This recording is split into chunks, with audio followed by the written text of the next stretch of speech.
Hi,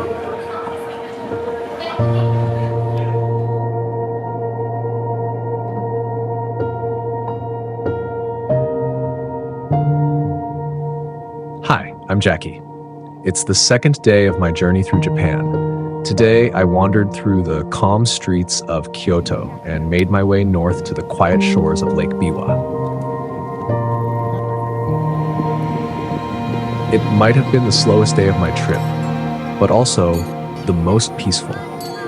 The world felt gentle, alive, and kind. The sunlight was soft and golden, the kind that makes you pause. And the sushi and beef cutlet I had, maybe the best I've ever tasted. Simple, comforting, just right. I'm really happy to share this quiet, sunlit day in Kyoto and Shiga with you.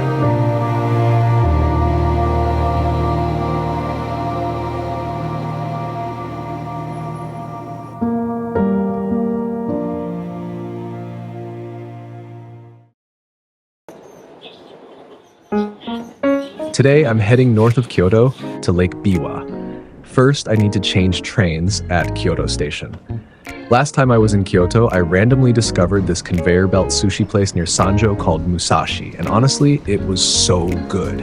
Probably the best sushi I've had. So when I found out they had a branch inside Kyoto Station, I came all the way from Seishin Chuo with an empty stomach, just for this. The fish was super fresh, with just the right amount of rich, fatty flavor. Even the rice was seasoned perfectly.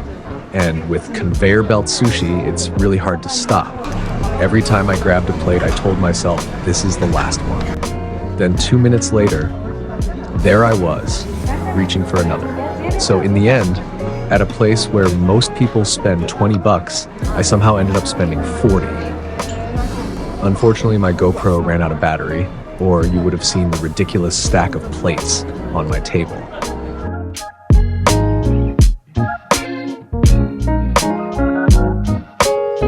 Full and satisfied, I hopped on a tour Lake Biwa. The night before, I'd checked the weather forecast. It didn't look great, so I kept wondering if I should change my plans. And as the train got closer to the lake, all I saw was a pretty ordinary-looking body of water. At that moment, I'd already drafted the perfect Instagram caption in my head. Another day scammed by Red Note.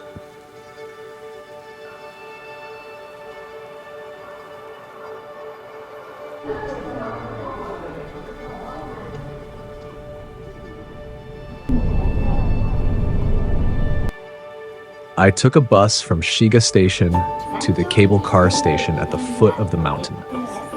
A round-trip ticket for the cable car costs around $25, credit cards accepted. It was nice and cool up on the mountain, and the view was surprisingly good. That plain-looking lake from earlier, it looked completely different from up here. Still, the weather wasn't great, so calling it breathtaking would be a bit of a stretch. Let's just say it was decent. But to be fair, I didn't come to Lake Biwa just for the lake. The cable car actually has 3 segments. I had just taken the first one. The next 2 are smaller, leading up to another hilltop covered in soft matcha-colored grass. And I have to say, my luck turned around. Thank you. Right then, the clouds cleared, and suddenly there was sunshine, clouds, green hills, and the lake below. That's the kind of moment that made the whole trip worth it. 好好玩，好好玩。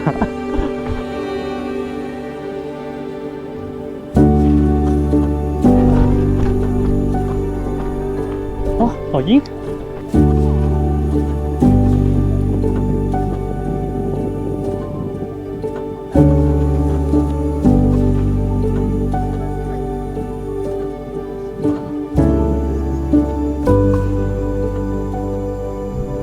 刚才我在缆车上的时候，我就发现这排椅子好可爱啊，我也要过来躺一下。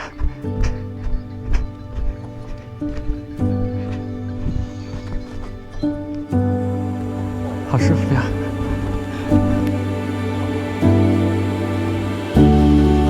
Lake Biwa isn't really a place for checking off your travel list. It's a place you feel. If you've got enough time in Kyoto, I'd really recommend setting aside half a day for it. sit in the sun and let some of that work stress melt away.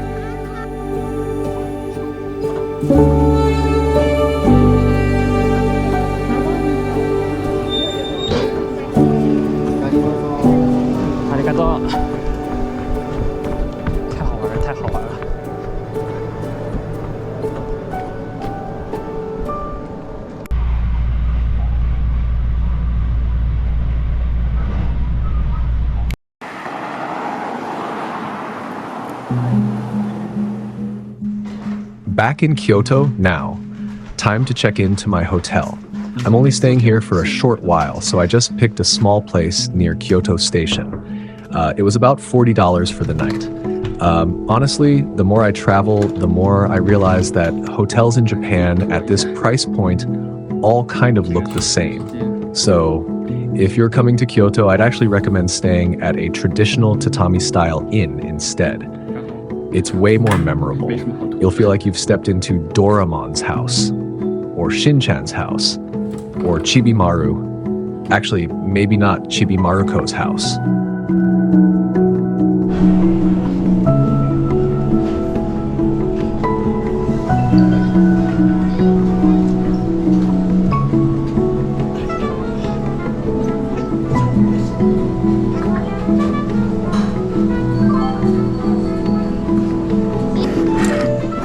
This is a beef cutlet place I'd been wanting to try for half a year, but didn't get the chance until now.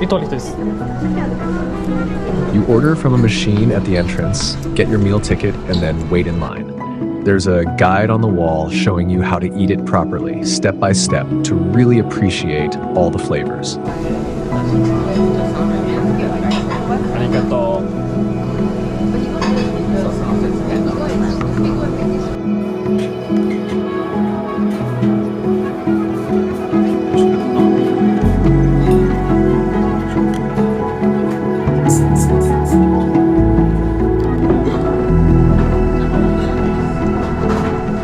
But as someone who's basically a rice addict, nothing beats just eating it straight with a bowl of rice. And one more thing, I highly recommend getting a draft beer. The crispy beef cutlet paired with a cold, foamy beer, it's almost ridiculously satisfying.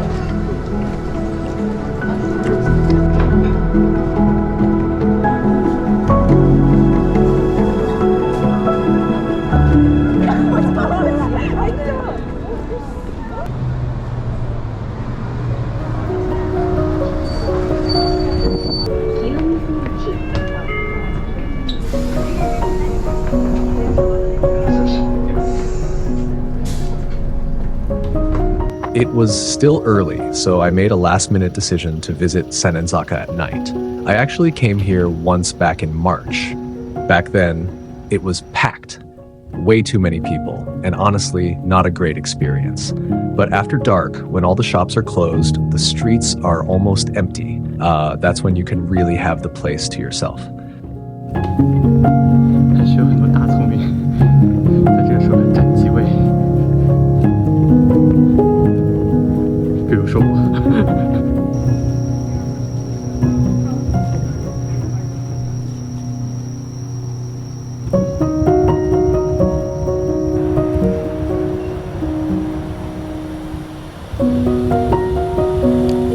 我刚刚想到了一个夜游3年版的一个好处，就是能够感受到古时候的夜晚是怎么样的吧。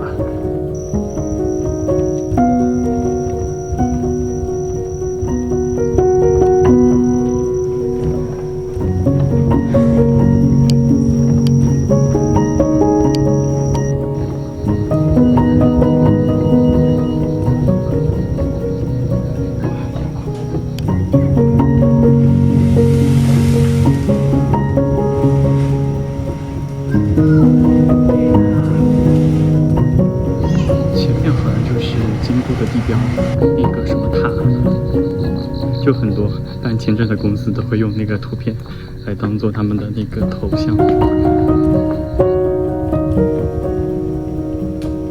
All right, another full day in the books. See you tomorrow.